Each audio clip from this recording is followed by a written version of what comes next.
শেখ হাসিনা সরকারের পদত্যাগ ও অন্তর্বর্তী সরকার গঠনের পর থেকেই সবচেয়ে বেশি আলোচনা হচ্ছে নির্বাচন কবে এই প্রশ্ন নিয়ে। আজকের ভিডিওতে খুবই গুরুত্বপূর্ণ কিছু বক্তব্য আছে। আওয়ামী লীগ নিষিদ্ধের ব্যাপারে শিক্ষার্থীদের চমৎকার অবস্থান। দর্শক, আপনাদেরকে আমরা আশ্বস্ত করতে চাই, আপনাদের জন্য স্বস্তির খবর খুব শীঘ্রই আসবে। আওয়ামী লীগ নিষিদ্ধ হলেই স্বস্তি। এই বাস্তবতায় ক্ষমতার কাছাকাছি থাকা জিএম কাদের, হাসানুল হক ইনু, আনোয়ার হোসেন মঞ্জু, রাশেদ খান মেনন এবং নজিবুল বশর মাঝভান্ডারীদের এখন দেখা পাওয়া যাচ্ছে না। শেখ হাসিনা সরকারকে স্বৈরাচার ও দানব হয়ে ওঠার পেছনেও প্রতিনিয়ত স্বীকৃতি ও সহযোগিতা করে গেছেন এরাই। আওয়ামী লীগ এবং জাতীয় পার্টি রাজনৈতিক দল হিসেবে নিষিদ্ধ করে দিতে হবে, কারণ তারা বাংলাদেশে একটা একদলীয় বাকশালী শাসন কায়েম করেছে। তারা বাংলাদেশের ইতিহাসের সবচেয়ে নৃশংসতম অনেক। প্রিয় দর্শক, আসসালামু আলাইকুম। নতুন একটি নিউজ ভিডিওতে আপনাদের জানাচ্ছি স্বাগতম। এইমাত্র পাওয়া খবর, তাজা এবং নতুন খবর। ডক্টর ইউনূস কিন্তু সাফসাফভাবে বলে দিয়েছে বাংলাদেশ থেকে আওয়ামী লীগ জাতীয়বাদী দল এবং বিএনপিকে চিরতরে নিষিদ্ধ ঘোষণা করে দিয়েছে। সেই সাথে সারা জীবনের জন্য এই বাংলাদেশে একটি ছাত্র দল সংগঠন করবে, সেই দলটি টিকে থাকবে, এমনটা কিন্তু সাফসাফভাবে বলে দিয়েছে ডক্টর ইউনূস। প্রিয় দর্শক বন্ধুরা, আজকের এই ভিডিওতে সম্পূর্ণ বিস্তারিতের মাধ্যমে আপনারা দেখতে পারবেন। সেই সাথে গোলাম মাওলা রনি সাহেব খুবই কিছু চাঞ্চল্যকর তথ্য ফাঁস করেছে। শেখ হাসিনা কিন্তু নোংরা খেলা খেলছে দিল্লিতে বসে। তাহলে কিন্তু শেখ হাসিনার মনে এই ছিল দিল্লিতে বসে বসে বাংলাদেশকে নোংরা খেলা খেলবে।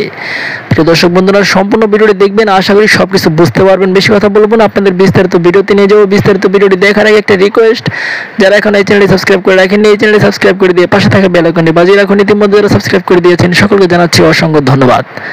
প্রিয় দর্শক বন্ধুরা, চলুন এই ভিডিওতে একটি লাইক দিয়ে আমরা ধারাবাহিকভাবে সেই বিস্তারিত ভিডিওগুলো একের পর এক দেখে আসি। ভিডিওতে খুবই গুরুত্বপূর্ণ কিছু বক্তব্য আছে। গত 53 বছরে বাংলাদেশের রাষ্ট্র ব্যবস্থা যে সিস্টেমে গিয়েছে, তো সেই সিস্টেমে দেখা হয়েছে কি স্বাধীনতার পরে প্রধান রাজনৈতিক দল আওয়ামী লীগ, তাদের মধ্যে অনেকটা পরিবর্তন চলে আসছিল। অ্যাজ এ রেজাল্ট 1975, তারপর আসছে বিএনপি, জাতীয় পার্টি, আবার আওয়ামী লীগ, আবার বিএনপি। দীর্ঘ এই পথ চলাতে একটা সরকারের সামনে আরেকটা সরকারের কর্মগুলো ছাড়া আর কোনো টার্গেট ছিল না। বাট তারা জানে সারা বিশ্ব কিভাবে চলে, কিন্তু রাষ্ট্র পরিচালনার ক্ষেত্রে কথায় কথায় আওয়ামী লীগ বিএনপির টানে, বিএনপি আওয়ামী লীগ এবং আওয়ামী লীগের টানে। তো এই যে টানাটানির খেলায় আসলে বাংলাদেশ কোথায় যাওয়ার কথা ছিল? এই যে আমরা অনেকেই যারা শ্রমিক ভিসাতে মধ্যপ্রাচ্যে গিয়ে বসে আছি বা ইউরোপের বিভিন্ন দেশে গিয়া জীবন ঝুঁকি নিয়ে জীবন কাটাচ্ছি, কেন? তাদের দেশের ইকোনমিটা ভালো, তাদের দেশের জীবনযাত্রাটা ভালো। তা আমাদের দেশটার কি এরকম দরকার নাই? তা আমাদের দেশটা যদি এরকম দরকার হয়, সেটা করবে কে? সেটা করবে একটা রাজনৈতিক সরকার। তো এই রাজনৈতিক সরকাররা কি নিয়ে আছে? আওয়ামী লীগ গত 16 বছর ওই কবে বিএনপি কি করছে সেটা নিয়ে, আবার এখন যখন বিএনপি ক্ষমতায় আসবে আমরা অ্যাডভান্সই জানি আওয়ামী লীগ গত 16 বছর কি করছে সেটার উদাহরণ চলবে। বাট দেশের জন্য একটা লাইফ টাইম অথবা একটা আলটিমেট গোল, যেটা লক্ষ্য, সেটা কিন্তু নির্ধারিত হবে না। আর এই নির্ধারিত না হওয়ার কারণেই বর্তমানে ডক্টর ইউনূসের নেতৃত্বে যে সরকার বসছে, তাদেরকে কাজ করতে দিতে হবে। তারা যদি কাজ করতে না পারে, তাহলে আবার বিএনপি আসবে, 15 বছর পর আবার আওয়ামী লীগ আসবে। এই খেলার মধ্যেই চলবে। আমি, আপনি, আমরা ব্যক্তি জীবনে গ্রামের মধ্যে রাস্তার নমুনা দেখেন, দোকানপাটের এলাকার নমুনা দেখেন, একটা সরকারি সুযোগ সুবিধা নিতে দেখেন, আপনি এদের তেল মারতে হবে, চাটতে হবে। আমরা এগুলোই করতেছিলাম এত বছর। বাট যেহেতু একটা পরিস্থিতি তৈরি হয়েছে, আমি মনে করি যে ডক্টর ইউনূস সাহেব আজকে যে বক্তব্য দিয়েছেন, প্রথম থেকেই ওনার বক্তব্য বা ওনার গোল একটা সুন্দর বাংলাদেশ। এই লোকটার কোনো লোভ নাই, লালসা নাই, টাকা পয়সার দরকার নাই। বাট তিনি চান যাতে একজন নোবেল লয়ের সারা পৃথিবীতে ঘুরেন, সেই জায়গাতে তিনি চান বাংলাদেশকে একটা সুন্দর প্ল্যাটফর্মে উপস্থাপন করার জন্য। তো যাই হোক, এই মুহূর্তে আমাদের অন্তর্বর্তীকালীন সরকার কতদিন মেয়াদে থাকবে, কতদিন পর তারা জাতীয় নির্বাচন দেবে। আর নির্বাচন নিয়ে ইতিমধ্যে আওয়ামী লীগের পক্ষ থেকে একটা বক্তব্য আসছে সজীব ওয়াজেদ জয়ের। তো এই মুহূর্তে মানসিক ভারসাম্যহীন তিনি, তার কথা বলে লাভ নাই। বাট বিএনপি বা জামায়াত ইসলাম তারা কিন্তু মনে প্রাণে চাচ্ছে যে নির্বাচনটা হোক, বিভিন্নভাবে তারা ইশারা ইঙ্গিতে বোঝানোর চেষ্টা করছে। তো দিন শেষে নির্বাচন নিয়ে ডক্টর ইউনূস একটা বক্তব্য দিয়েছেন। তিনি বলছেন যে তার হাতে এই মুহূর্তে 6টা টার্গেট, এই অন্তর্বর্তী সরকার 6টা বিষয় নিয়ে কাজ করছে। এই বিষয়গুলো যখন পারফেক্ট হবে তখনই নির্বাচন হবে। আবার এই নির্বাচন কবে হবে সেটা আমরা জানি না, লাগতে পারে 6 মাস, 6 বছরও লাগতে পারে। তবে তিনি কোন 6টা খাতকে সবচেয়ে বেশি গুরুত্ব দিয়ে কাজ করার চেষ্টা করছে এই সরকারটা। ইতিমধ্যে আমরা অনেক জায়গায় অনেক পরিবর্তন দেখছি। সরকারি বেসরকারি সরকারি যে প্রশাসনিক পোস্টগুলো আছে, আর্মি, পুলিশ, বিডিআর, তারপর ধরেন আমাদের নৌবাহিনী, বিমান বাহিনী, অনেক জায়গাতে রদবদল হচ্ছে। গতকালকে আপনি voice of the Global south সম্মেলনে ভার্চুয়ালি যুক্ত হয়েছিলেন ডক্টর মোহাম্মদ ইউনূস। তো তিনি তার বক্তব্যে বলছেন যে আমরা যে সরকারটা নিয়ে কাজে বসছি, এই সরকার প্রায়োরিটিতে 6টা কাজ করছে। এই 6টা কাজ শেষ হলেই আপনার সরাসরি জাতীয় নির্বাচন আসবে। তো প্রথম কাজটা কি? নির্বাচন ব্যবস্থাকে ঠিক করা। এখন আমাদের দেশে গত 53 বছরে যত দিন গিয়েছে, নির্বাচন কমিশন নামক স্বতন্ত্র একটা প্রতিষ্ঠান থাকলেও যেই সরকার ক্ষমতায় থাকে সেই সরকারেরই একটা কি বলে যে ডিপার্টমেন্ট হয়ে যায়। অ্যাজ এ রেজাল্ট অন্তর্বর্তীকালীন সরকারের প্রয়োজন পড়েছে। সো এই সিস্টেমটাকে আপনারা জানেন যে সাংবিধানিকভাবে অন্তর্বর্তীকালীন সরকার বাদ দেওয়া হয়েছিল। তো সেখান থেকে নতুন করে সম্ভবত এটাকে আবার কানেক্ট করা হতে পারে নির্বাচন ব্যবস্থা। দ্বিতীয়, যে কোনো একটা রাষ্ট্রের মানুষ কতটুকু নিরাপদ থাকবে সেটা ডিপেন্ড করে বিচার ব্যবস্থা। বিচার যদি ঠিক থাকে, অন্যায় সারা পৃথিবীতে আছে, কিন্তু আপনি যদি বাটে পড়েন, আইনের বাটে আপনার রক্ষা নাই। সারা পৃথিবীতে অন্যায় আছে, কিন্তু তাদের বিচারটা পারফেক্ট। আমাদের দেশে বিচার মানে যেই সরকার ক্ষমতায়, আপনার আমার দল, আমি কার কোন দলের, আমি কার কত কাছের লোক, এগুলার প্রায়োরিটিতে কিন্তু ম্যাক্সিমাম জায়গায় বিচারগুলো হয় উদ্দেশ্যমূলক, হয়রানিমূলক, নাশকতামূলক মামলা দিয়ে দেয় ভাই। অজ্ঞাতনামা, বাংলাদেশ একমাত্র দেশ যেখানে অজ্ঞাতনামা আসামি দিয়া এইভাবে যখন আপনার সাইজ করা দরকার একটা মামলাতে নিয়ে ঠুইকা দিচ্ছে। সো বিচার বিভাগ খুবই গুরুত্বপূর্ণ। স্থানীয় সরকার ব্যবস্থা এটা আরও গুরুত্বপূর্ণ। একটা এলাকার যে স্থানীয় সরকার আছে, তো স্থানীয় সরকার মানে উপজেলা প্রশাসন থেকে বাকি যারা আছেন, স্বেচ্ছাচারিতা, দুর্নীতি, লুটপাট, বাটপাড়ি, চিটারি করে করে কিন্তু একটা বিশাল অবস্থা এরা হয়েছে, তাই না? আর আমরা অতি উৎসাহী জানাতা, অমুক ভাই তমুক ভাই, বাইরে চাই বাইরে চাই। একদল বিদায় হয়েছে, আবার আরেকদল খাওয়ার জন্য ফেসবুকে পোস্ট করে। আপনার ফেসবুকে আছে না এলাকার দেখবেন চোর বাটপাট ডাকাতগুলা, অরিজিনাল যারা প্রকৃত রাজনীতিবিদ তারা চুপচাপ থাকলেও ওই খাওয়া যে ফাও খাওয়া গোষ্ঠী এরা কিন্তু নাইমা গেছে। আবার আওয়ামী লীগ আসার সময় আবার এরা নামবে, এখন এগুলো হাইড হয়েছে। তো আজকে এদের অবস্থা কি, বাড়ি ঘরে ঘুমাইতে পারে না। তো যাই হোক, স্থানীয় সরকার ব্যবস্থাটা পরিবর্তন করবে। এরপর হচ্ছে গণমাধ্যম। শেখ হাসিনার সরকারের পদত্যাগ ও অন্তর্বর্তী সরকার গঠনের পর থেকেই সবচেয়ে বেশি আলোচনা হচ্ছে নির্বাচন কবে এই প্রশ্ন নিয়ে। প্রায় প্রতিদিনই নতুন সরকারের উপদেষ্টারা এই প্রশ্নের মুখোমুখি হচ্ছেন, তবে কোনো তারিখ সময় জানাতে পারছেন না কেউই। সবাই বলছেন সুষ্ঠু নির্বাচনের পরিবেশ তৈরি হলে কেবল তারিখ ঘোষণা করা হবে, তবে যত দ্রুত সম্ভব সেটা আয়োজনের দাবি জানিয়ে আসছে দীর্ঘদিন ক্ষমতার বাইরে থাকা বিএনপি। শনিবার তৃতীয় Voice of the Global South সামিটে ভার্চুয়ালি যুক্ত হয়ে নির্বাচন নিয়ে কথা বলেছেন অন্তর্বর্তী সরকারের প্রধান উপদেষ্টা ডক্টর মোহাম্মদ ইউনূস। তিনি বলেছেন, অন্তর্ভুক্তিমূলক ও বহুবচনবাদী গণতন্ত্র নিশ্চিতে অবাধ, সুষ্ঠু, অংশগ্রহণমূলক নির্বাচন করতে সরকার প্রতিশ্রুতিবদ্ধ। প্রধান উপদেষ্টা জানান, নির্বাচন ব্যবস্থা, বিচার ব্যবস্থা, স্থানীয় সরকার ব্যবস্থা, গণমাধ্যম, অর্থনীতি ও শিক্ষা ব্যবস্থার সংস্কার করা অন্তর্বর্তী সরকারের অন্যতম কাজ। এ সময় ভারতের প্রধানমন্ত্রী নরেন্দ্র মোদীকে বাংলাদেশে সফরের আমন্ত্রণ জানান ডক্টর মোহাম্মদ ইউনূস। প্রধান উপদেষ্টা বলেন, গত 5 আগস্ট বাংলাদেশ একটি দ্বিতীয় বিপ্লবের সাক্ষী হয়েছে, যা বীর ছাত্রদের নেতৃত্বে এবং জনগণের যোগদানের মাধ্যমে সম্ভব হয়েছে। ভারতের নয়াদিল্লিতে তৃতীয় Voice of the Global south summit অনুষ্ঠিত হচ্ছে। শুক্রবার হওয়া ফোন আলাপে এই সামিটে যোগ দেওয়ার জন্য ডক্টর মোহাম্মদ ইউনূসকে আমন্ত্রণ জানান ভারতের প্রধানমন্ত্রী নরেন্দ্র মোদী। তখন আমন্ত্রণে সাড়া দিয়ে ঢাকা থেকে ভার্চুয়ালি সম্মেলনে যোগ দিতে রাজি হন প্রধান উপদেষ্টা। শনিবার সকাল 10:30 থেকে বেলা 11:30 পর্যন্ত ঢাকা থেকে এই বৈঠকে যোগ দেন ডক্টর মোহাম্মদ ইউনূস। অন্তর্বর্তীকালীন সরকারের প্রধান হিসেবে শপথ নেওয়ার পর এটাই অধ্যাপক ইউনূসের প্রথম বহুপক্ষীয় কোনো অনুষ্ঠানে যোগদান। রাষ্ট্র বা সরকার প্রধান পর্যায়ে অনুষ্ঠিত উদ্বোধনী অধিবেশনটি সঞ্চালনা করেন ভারতের প্রধানমন্ত্রী নরেন্দ্র মোদী। নির্বাচন হওয়ার আগে তো সবকিছু মিলে আমরা দেখলাম যে দিল্লির অনুগত রাজনীতিতে আওয়ামী লীগ এবং জাতীয় পার্টি ঐতিহাসিকভাবে একজন আরেকজনকে করবোরেট করেছে, কমপ্লিমেন্ট করেছে, এ টিম এবং বি টিম হিসাবে। যেহেতু ছাত্র সমাজের একটা গণ অভ্যুত্থানের মধ্য দিয়ে এখন বাংলাদেশ রাষ্ট্রটা নতুন করে স্বাধীন হয়েছে, সেক্ষেত্রে এখন করণীয় কি? প্রথম কথা হচ্ছে যে এদের দুজনের রাজনীতিকে নিষিদ্ধ করতে হবে দল আকারে। আওয়ামী লীগ এবং জাতীয় পার্টি রাজনৈতিক দল হিসেবে নিষিদ্ধ করে দিতে হবে, কারণ তারা বাংলাদেশে একটা একদলীয় বাকশালী শাসন কায়েম করেছে। তারা বাংলাদেশের ইতিহাসের সবচেয়ে নৃশংসতম অনেকগুলো গণহত্যা করেছে। তারা বাংলাদেশে গুম, খুন, হত্যা, বিরোধী দলের রাজনীতিকে নাই করে দিয়েছে। তারা বাংলাদেশে ভোট, গণতন্ত্র, নির্বাচনকে হত্যা করেছে। তারা বাংলাদেশের স্বাধীনতার ঘোষণাপত্রের সাথে আমাদের যা যা ওয়াদা ছিল তার প্রত্যেকটা ওয়াদার খেলাফ করেছে। এই খেলাফের দায়ে তাদেরকে, যেহেতু গণ অভ্যুত্থানে তারা পরাজিত হয়েছে, এই নতুন স্বাধীন বাংলাদেশে পরাজিত শক্তি হিসাবে তাদেরকে নিষিদ্ধ করতে হবে। আওয়ামী লীগ, জাতীয় পার্টি এবং তাদের যে 14 দলীয় যে জোট আছে প্রত্যেকটা দলকে নিষিদ্ধ ঘোষিত করতে হবে। এবং এই বিষয়ে আমরা কেয়ারটেকার গভর্নমেন্ট যারা আছে, ইন্টারিম গভর্নমেন্টকে বলবো যে আপনারা প্রজ্ঞাপন জারি করে এই ডিসাইসিভ সিদ্ধান্ত নেন, কারণ তারা দেশের শত্রু, রাষ্ট্রের শত্রু, জনগণের শত্রু। আরও যে কারণে এদেরকে নিষিদ্ধ করা দরকার, গত 16 বছরে দিল্লির সাথে অত্যন্ত অন্যায্য অনেক চুক্তি করে বাংলাদেশের জাতীয় স্বার্থকে, বাংলাদেশের স্বাধীনতা সার্বভৌমত্বকে তারা একটা দাসখতের বন্ধনে আবদ্ধ করে দিয়েছে। এবং আপনারা জানেন যে আন্তর্জাতিক দুই দেশের ভিতরে যখন দ্বিপাক্ষিক চুক্তি হয়ে যায় তখন সেগুলো বাতিল করা অনেক জটিল হয়ে যায়, কমপ্লিকেটেড হয়ে যায়। তো সেই যে বাস্তবতাগুলো আছে, এই কারণে এই দুই দলের এবং তাদের যে 14 দলীয় শরিক আছে তাদের রাজনীতি করবার কোনো। দেশ কেমন চলছে, এদেশের ভবিষ্যৎ কি? আমাদের দেশের সঙ্গে প্রতিবেশী রাষ্ট্রসমূহ এবং অন্য যে সকল পরাশক্তি রয়েছে তাদের যে সম্পর্ক, সেই সম্পর্কটি আসলে এই মুহূর্তে কিভাবে কাজ করছে এবং ভবিষ্যতে এই সম্পর্কের কি পরিণতি হতে পারে, এই বিষয়গুলো নিয়ে মূলত আজকের এই ভিডিওতে আলোচনা করব। আপনারা যারা শুনছেন তাদের সবাইকে ধন্যবাদ জানাচ্ছি এবং এই আলোচনায় অংশগ্রহণ করার জন্য আপনাদের সাহায্য প্রার্থনা করছি। আমি যতদিন যাবৎ ইউটিউবে বক্তব্য দিচ্ছি এবং যতদিন যাবৎ লেখালেখি করছি, সব জায়গাতে আমার একটা ধারাবাহিকতা ছিল। আমি আওয়ামী লীগের যে আজকের পতন, সেই পতনটা আমি আসলে 2011-12 সন থেকে অনুমান করেছিলাম এবং প্রাণান্ত চেষ্টা করেছি সতর্ক করার জন্য, নিজের বিবেক থেকে, বোধ থেকে। আবার এখন বিএনপির সঙ্গে আছি। বিএনপি যখন দুঃসময় ছিল তখন এসেছি। 2018 থেকে একেবারে এখন পর্যন্ত নির্মোহভাবে বিএনপির জন্য যেটি কল্যাণকর সেটি বলে যাচ্ছি। বিএনপি আমাকে কি মনে করলো, আমাকে কি দিল না দিল, বিএনপি থেকে কি পাবো না পাবো, এটি কখনো আমার মাথায় আগেও আসেনি, এখনো আসেনি। ছোট্ট একটা উদাহরণ দেই।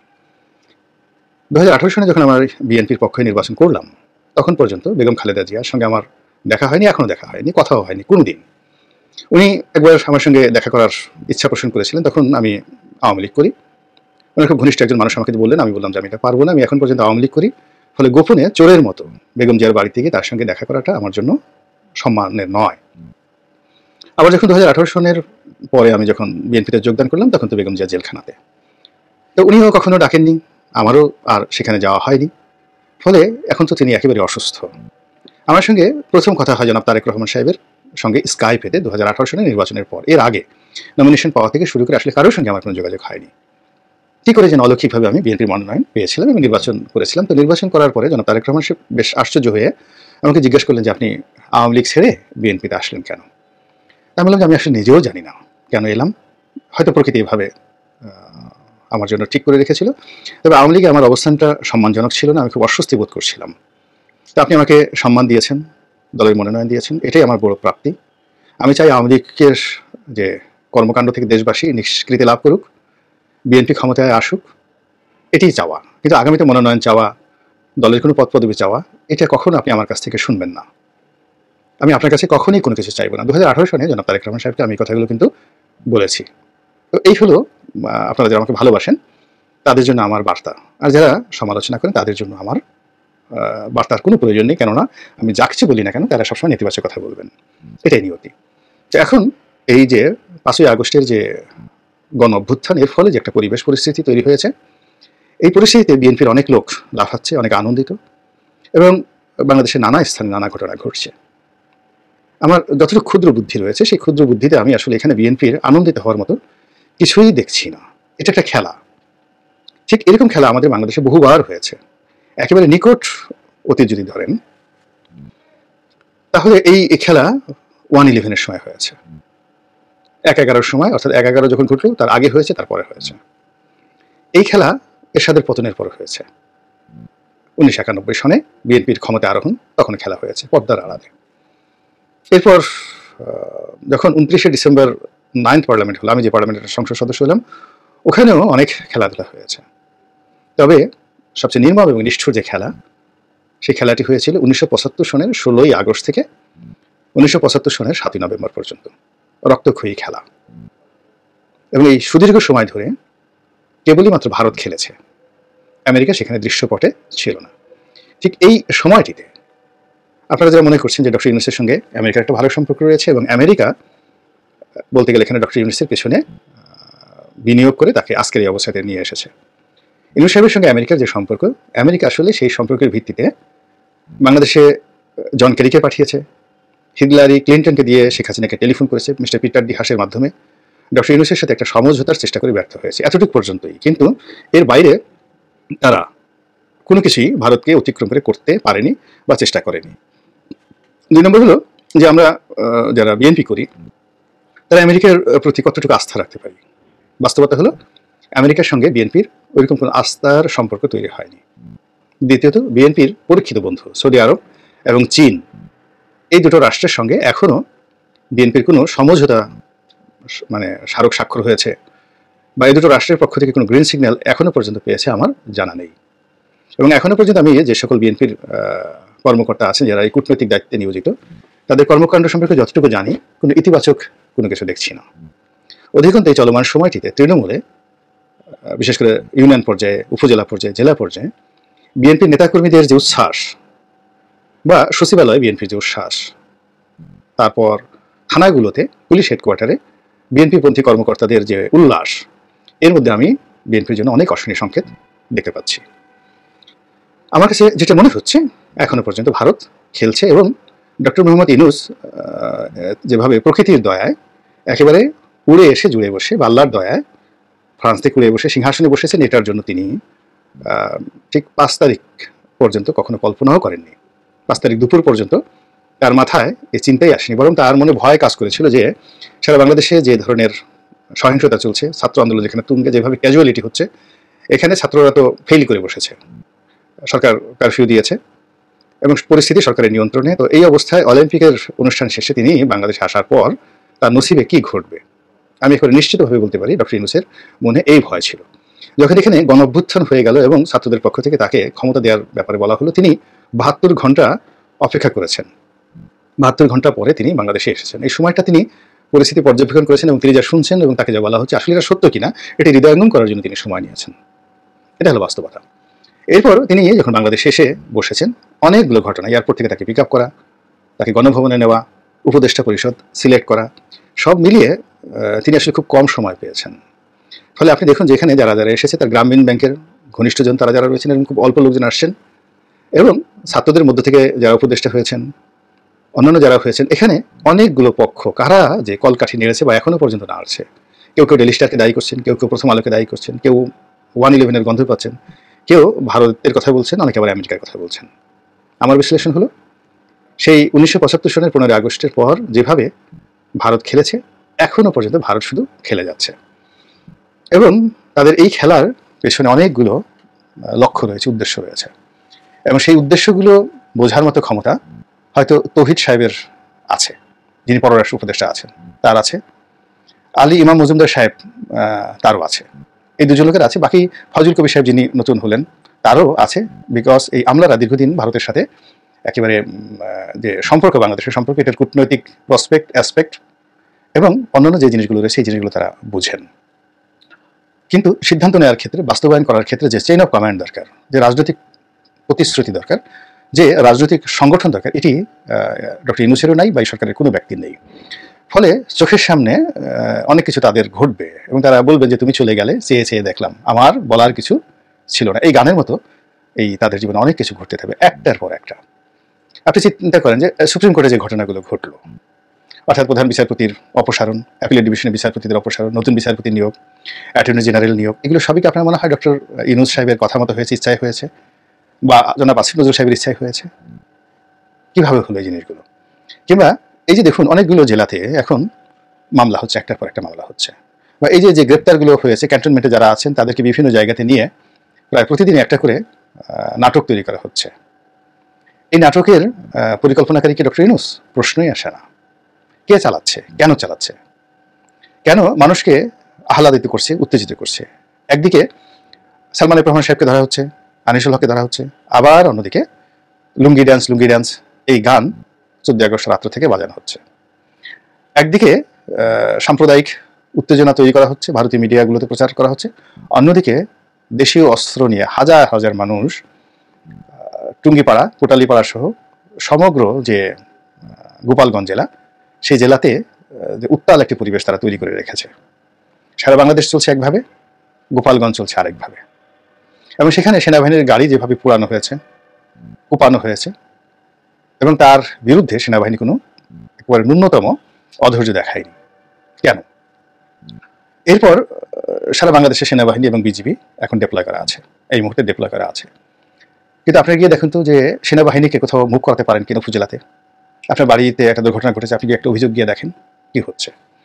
থানাতে গিয়ে একটা মামলা করতে যান, জিডি এন্ট্রি নেবে, মামলা নেবে, আর বিএনপির যারা লোকজন যদি কেউ মামলা করতে চান এক মুহূর্তে আওয়ামী লীগের লোকের বিরুদ্ধে মামলা নেবে, কিন্তু কোনো অ্যাকশনে কেউ যাচ্ছে না। পুলিশের কাছে সাহায্য চাইলে বলে যে আমরা এখন বাইরে যাবো কি করে।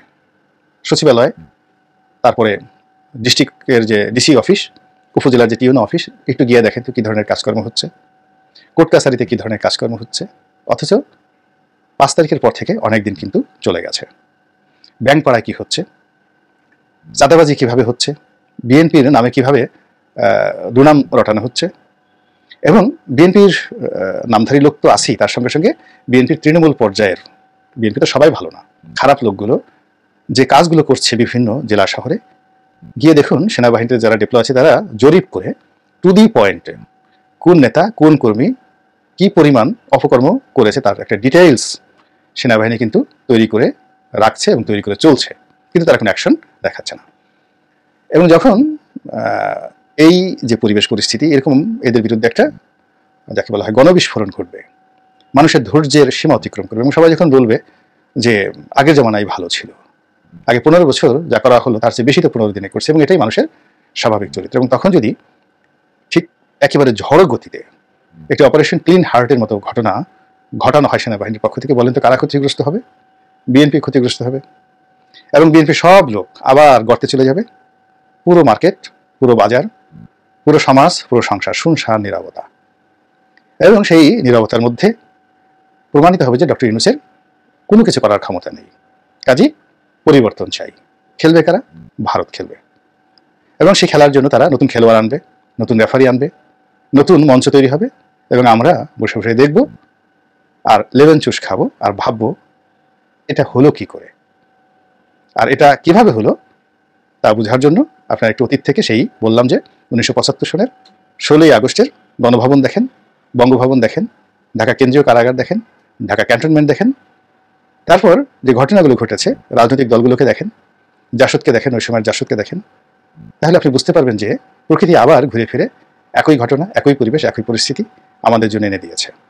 এখন আমরা অতীতে যেভাবে ভারতের বলি হয়েছি, ঠিক সেইভাবে এই সময়টিতে নতুন করে আবার ভারতের বলি হব কিনা সেই বিষয়গুলো ভাবার আগে বোঝার চেষ্টা করুন। এই 28 অক্টোবর বিএনপির সেই যে সমাবেশ, সেখান থেকে আজ পর্যন্ত এই সময়টার মধ্যে দুটো প্রতিষ্ঠান আমরা বলতে গেলে শেষ করে দিয়েছি। একটা হলো বিচার বিভাগ। বিচার বিভাগের যে শীর্ষ ব্যক্তি প্রধান বিচারপতির বাসভবন আক্রমণ, এমন একটা পরিস্থিতির সৃষ্টি করা, পরবর্তীকালে এই যে 5 তারিখের পরে যে বিচারপতি তার বাড়ি ছেড়ে তিনি সেখান থেকে পালিয়ে গেছেন এবং তার বাড়ি লুট হয়ে গেছে। আবার বিচারপতি এবং তার সাঙ্গপাঙ্গ যারা ছিলেন তারা পদত্যাগ করতে মুহূর্তের মধ্যে আধা ঘন্টার সময় পাননি। শেখ হাসিনা 45 মিনিট পেয়েছিলেন, তারা 30 মিনিট পেয়েছেন। এই সময়ের মধ্যে তারা পদত্যাগ করেছেন এবং এখন পর্যন্ত কোথায় আছেন আমরা জানি না। এরপরের ঘটনা পুলিশ। এই দুটো প্রতিষ্ঠানকে যদি অন্ততপক্ষে 1-1.5 বছরের জন্য অবদমিত করে রাখা যায়, ডিমোরালাইজ করে রাখা যায়, এবং এই দুটো প্রতিষ্ঠানের যদি কার্যক্ষমতা না থাকে, তাহলে যে বিশৃঙ্খলা সমাজে তৈরি হবে, তার ফলে প্রতিবেশী দেশ হিসেবে ভারত যে লাভবান হবে এতে কোনো সন্দেহ নেই। আর সবচেয়ে ক্ষতিগ্রস্ত হব আপনি, আমি, সাধারণ জনগণ। কাজেই স্রোতের সঙ্গে সাঁতার কাটা, বাতাসের সঙ্গে তাল মিলিয়ে পাল তোলা, এবং পাল তুলে নৌকা চালিয়ে দিয়ে গান গাওয়া, মনবাজ ভিতর বৈঠা নেড়ে আমি আর বাইতে পারলাম না, খুব সহজ একটা বিষয়।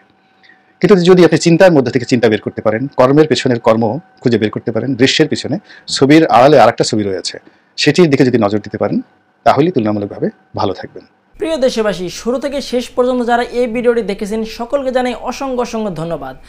যারা এরকম নিউজ ভিডিও পেতে পছন্দ করেন তারা অবশ্যই এই চ্যানেলটি সাবস্ক্রাইব করে পাশে থাকা বেল আইকনটি বাজিয়ে দিবেন। যারা এখন এই ভিডিওটি শেয়ার করেননি, এই ভিডিওটি দ্রুত শেয়ার করে সকলকে দেখার সুযোগ করে দিন।